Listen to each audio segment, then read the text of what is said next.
Hi friends, ಎಲ್ರಿಗೂ ನಮಸ್ಕಾರ. Welcome to Manvitha's kitchen diaries. ನಾವು ಇವತ್ತಿನ ಈ ವಿಡಿಯೋದಲ್ಲಿ ಈಸಿಯಾಗಿ ಆ್ಯಂಡ್ ಟೇಸ್ಟಿಯಾಗಿ ಕುಕ್ಕರ್ನಲ್ಲಿ ಹೇಗೆ ಕ್ಯಾರೆಟ್ ಹಲ್ವಾ ಮಾಡೋದು ಅನ್ನೋದನ್ನು ತಿಳಿಸ್ಕೊಡ್ತೀವಿ. ಬನ್ನಿ ವಿಡಿಯೋ ಸ್ಟಾರ್ಟ್ ಮಾಡೋಣ. ಕ್ಯಾರೆಟ್ ಹಲ್ವಾಗೆ ಬೇಕಾದಂಥ ಇಂಗ್ರೀಡಿಯೆಂಟ್ಸ್ಗಳು: ಅರ್ಧ kg ಕ್ಯಾರೆಟ್, 200 ಗ್ರಾಮ್ನಷ್ಟು ಸಕ್ಕರೆ, 1/4 ಲೀಟರಷ್ಟು ಹಾಲು, 2 ಟೇಬಲ್ ಸ್ಪೂನಷ್ಟು ತುಪ್ಪ, 2 ಚಿಟಿಕೆಯಷ್ಟು ಏಲಕ್ಕಿ ಪುಡಿ, ಸ್ವಲ್ಪ ಡ್ರೈ ಫ್ರೂಟ್ಸ್ಗಳು. ಕ್ಯಾರೆಟ್ ಹಲ್ವಾ ಮಾಡೋ ವಿಧಾನವನ್ನು ಶುರು ಮಾಡೋಣ ಬನ್ನಿ. ಮೊದಲಿಗೆ ಕುಕ್ಕರ್ನ ಇಟ್ಟು ಗ್ಯಾಸ್ ಆನ್ ಮಾಡಿ, ಕುಕ್ಕರ್ ಸ್ವಲ್ಪ ಕಾದ ನಂತರ ಅದಕ್ಕೆ ತುಪ್ಪನ ಹಾಕಿ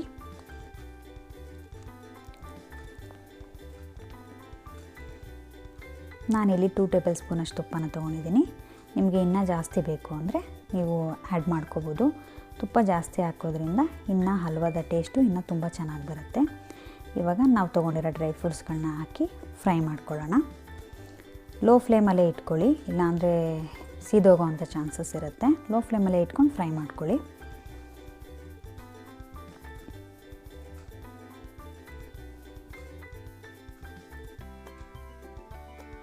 ಇದನ್ನು ಕ್ಲೀನಾಗಿ ಫ್ರೈ ಮಾಡಿ ಒಂದು ಬಟ್ಲಲ್ಲಿ ಎತ್ತಿಟ್ಕೊಳ್ಳೋಣ.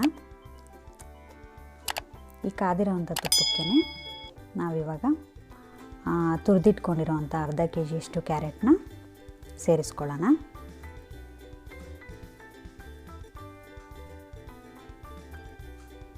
ಕ್ಯಾರೆಟ್ನ ತುಪ್ಪದಲ್ಲಿ ಉರಿಯೋದ್ರಿಂದ ಕ್ಯಾರೆಟ್ನಲ್ಲಿರೋವಂಥ ಹಸಿ ವಾಸನೆ ಎಲ್ಲ ಹೋಗುತ್ತೆ. ತುಪ್ಪದಲ್ಲಿ ಫ್ರೈ ಮಾಡೋದ್ರಿಂದ ಹಲ್ವಾದಲ್ಲಿ ಚೆನ್ನಾಗಿರೋ ಟೇಸ್ಟ್ ಬರುತ್ತೆ. ಒಬ್ಬೊಬ್ಬರು ಕ್ಯಾರೆಟ್ನ ತುಪ್ಪದಲ್ಲಿ ಫ್ರೈ ಮಾಡೋದೇ ಇಲ್ಲ, ಹಾಗೆ ಹಾಕ್ಬಿಡ್ತಾರೆ ಕುಕ್ಕರಲ್ಲಿ. ಆ ಥರ ಹಾಕೋದ್ರಕ್ಕಿಂತ ಈ ಥರ ತುಪ್ಪದಲ್ಲಿ ಫ್ರೈ ಮಾಡಿದ್ರೆ 1-2ರಿಂದ 3 ನಿಮಿಷ ಹಲ್ವಾದ ಟೇಸ್ಟ್ ತುಂಬ ಚೆನ್ನಾಗಿ ಬರುತ್ತೆ. ಈ ಥರನೂ ಒಮ್ಮೆ ಟ್ರೈ ಮಾಡಿ ನೋಡಿ. ಒಂದು 3-4 ನಿಮಿಷ ಫ್ರೈ ಮಾಡಿದ ನಂತರ ನೋಡಿ, ಕ್ಯಾರೆಟ್ನ ಕಲರ್ ಚೇಂಜ್ ಆಗಿದೆ. ಈ ಥರ ಕಲರ್ ಚೇಂಜ್ ಆಗಿದೆ ಅಂದರೆ ಕರೆಕ್ಟಾಗಿ ಬೆಂದಿದೆ, ಕರೆಕ್ಟಾಗಿ ಫ್ರೈ ಆಗಿದೆ ಅಂತ ಅರ್ಥ. ಇದಾದ ನಂತರ ನಾವು 1/4 ಲೀಟ್ರಷ್ಟು ಗಟ್ಟಿ ಹಾಲನ್ನ ಆ್ಯಡ್ ಮಾಡ್ಕೋಬೇಕು. ನಾನು ಹಸಿ ಹಾಲು ಹಾಕ್ಕೊಂಡಿದ್ದೀನಿ, ನೀವು ಕಾಯಿಸಿರೋ ಹಾಲು ಕೂಡ ಹಾಕ್ಕೋಬೋದು. ಹಾಲನ್ನು ಹಾಕಿ ಕ್ಲೀನಾಗಿ ಒಂದ್ಸತಿ ಮಿಕ್ಸ್ ಮಾಡ್ಕೊಂಬಿಡಿ.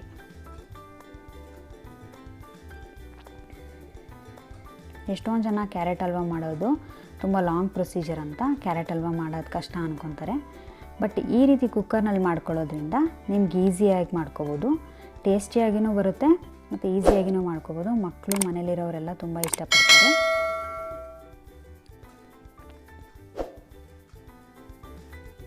ಇವಾಗ ಕುಕ್ಕರ್ ಲಿಡ್ನ ಕ್ಲೋಸ್ ಮಾಡೋಣ. ಕ್ಲೋಸ್ ಮಾಡಿ 3 ವಿಷಿಲ್ ತೊಗೊಂಡು ಬರೋಣ. ನೋಡಿ, ವಿಷಿಲ್ ಆಗಿ ಕುಕ್ಕರ್ ಕೂಡ ತಣ್ಣಗಾಗಿದೆ. ಇವಾಗ ಕುಕ್ಕರ್ನ ಓಪನ್ ಮಾಡಿ ನೋಡೋಣ ಹೇಗಾಗಿದೆ ಅಂತ.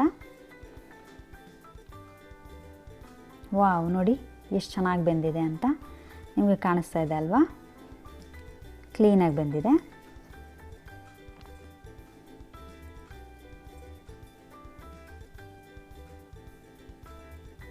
ನೋಡಿ, ಕಲರ್ ಕೂಡ ಎಷ್ಟು ಚೆನ್ನಾಗಿದೆ, ಎಷ್ಟು ಕ್ಲೀನಾಗಿ ಬಂದಿದೆ. ಸ್ವಲ್ಪ ತಳದಲ್ಲಿ ಸ್ವಲ್ಪ ಹಾಲು ಮಾತ್ರ ಇದೆ. ಅದನ್ನು ಇವಾಗ ಗ್ಯಾಸ್ ಆನ್ ಮಾಡಿ ಹೈ ಫ್ಲೇಮಲ್ಲೇ ಇಟ್ಬಿಡೋಣ. ಸ್ವಲ್ಪ 1-2-3 ನಿಮಿಷಕ್ಕೇ ಹಾಲೆಲ್ಲ ಫುಲ್ಲು ಡ್ರೈ ಆಗುತ್ತೆ. ಆದರೆ ಸೌಟಾಡ್ತಾ ಇರಿ, ತಳ ಹಿಡಿಬಾರ್ದು ಅಂತ.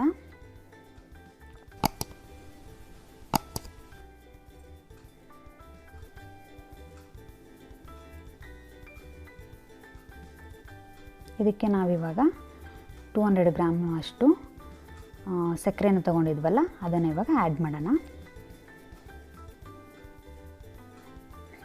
ಸಕ್ಕರೆನ ಇವಾಗ ಆ್ಯಡ್ ಮಾಡಿ ಮಿಕ್ಸ್ ಮಾಡೋದ್ರಲ್ಲಿ ಇವಾಗೆಲ್ಲ ನೀರು ಬಿಟ್ಕೊಳ್ಳುತ್ತೆ ನೋಡಿ. ಸ್ವಲ್ಪ ಹೈ ಫ್ಲೇಮಲ್ಲೇ ಇಟ್ಟಿರೋದ್ರಿಂದ ಬೇಗ ಡ್ರೈ ಆಗಿಬಿಡುತ್ತೆ. ಹಾಗೆ ಹೈ ಫ್ಲೇಮಲ್ಲೇ ಇಟ್ಕೊಂಡು ಕ್ಲೀನಾಗಿ ಒಂದು ಸ್ವಲ್ಪ ಹೊತ್ತು ಫ್ರೈ ಮಾಡ್ತಾಯಿರಿ.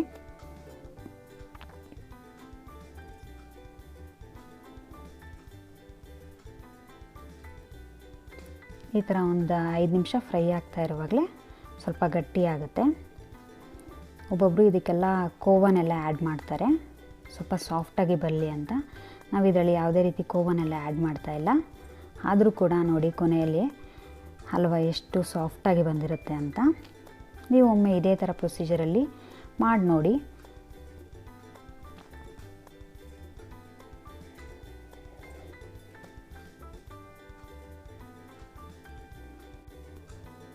ನೀವಿನ್ನೂ ಜಾಸ್ತಿ ಸ್ವೀಟ್ನ ಇಷ್ಟಪಡೋರಾದರೆ ಇನ್ನೂ ಸ್ವಲ್ಪ ಸಕ್ಕರೆನ ಆ್ಯಡ್ ಮಾಡ್ಕೋಬೋದು. ನಿಮ್ಮ ರುಚಿಗೆ ಅನುಸಾರವಾಗಿ ಸಕ್ಕರೆ ಜಾಸ್ತಿ ಕಡಿಮೆ ಎಲ್ಲ ಮಾಡ್ಕೋಬೋದು.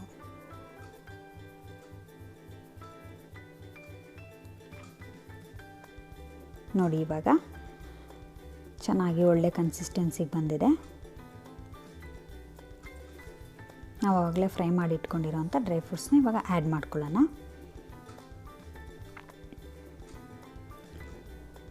ಏಲಕ್ಕಿ ಪುಡಿನ ಕೂಡ ಆ್ಯಡ್ ಮಾಡ್ಕೊಳ್ಳೋಣ. ನಾನು 2 ಏಲಕ್ಕಿನ ತೊಗೊಂಡು ಕುಟ್ಟಿ ಪುಡಿ ಮಾಡ್ಕೊಂಡಿದ್ದೆ.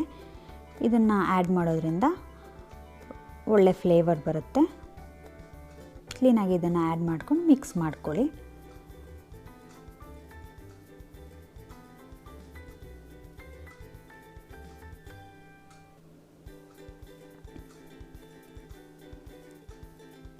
ಕ್ಲೀನಾಗಿ ಮಿಕ್ಸ್ ಮಾಡ್ಕೊಂಡಿದ್ದಾಯಿತು. ಹಲ್ವಾ ರೆಡಿಯಾಗಿದೆ. ಬನ್ನಿ ಇವಾಗ ಸರ್ವಿಂಗ್ ಬೌಲ್ಗೆ ಸರ್ವ್ ಮಾಡ್ಕೊಳ್ಳೋಣ.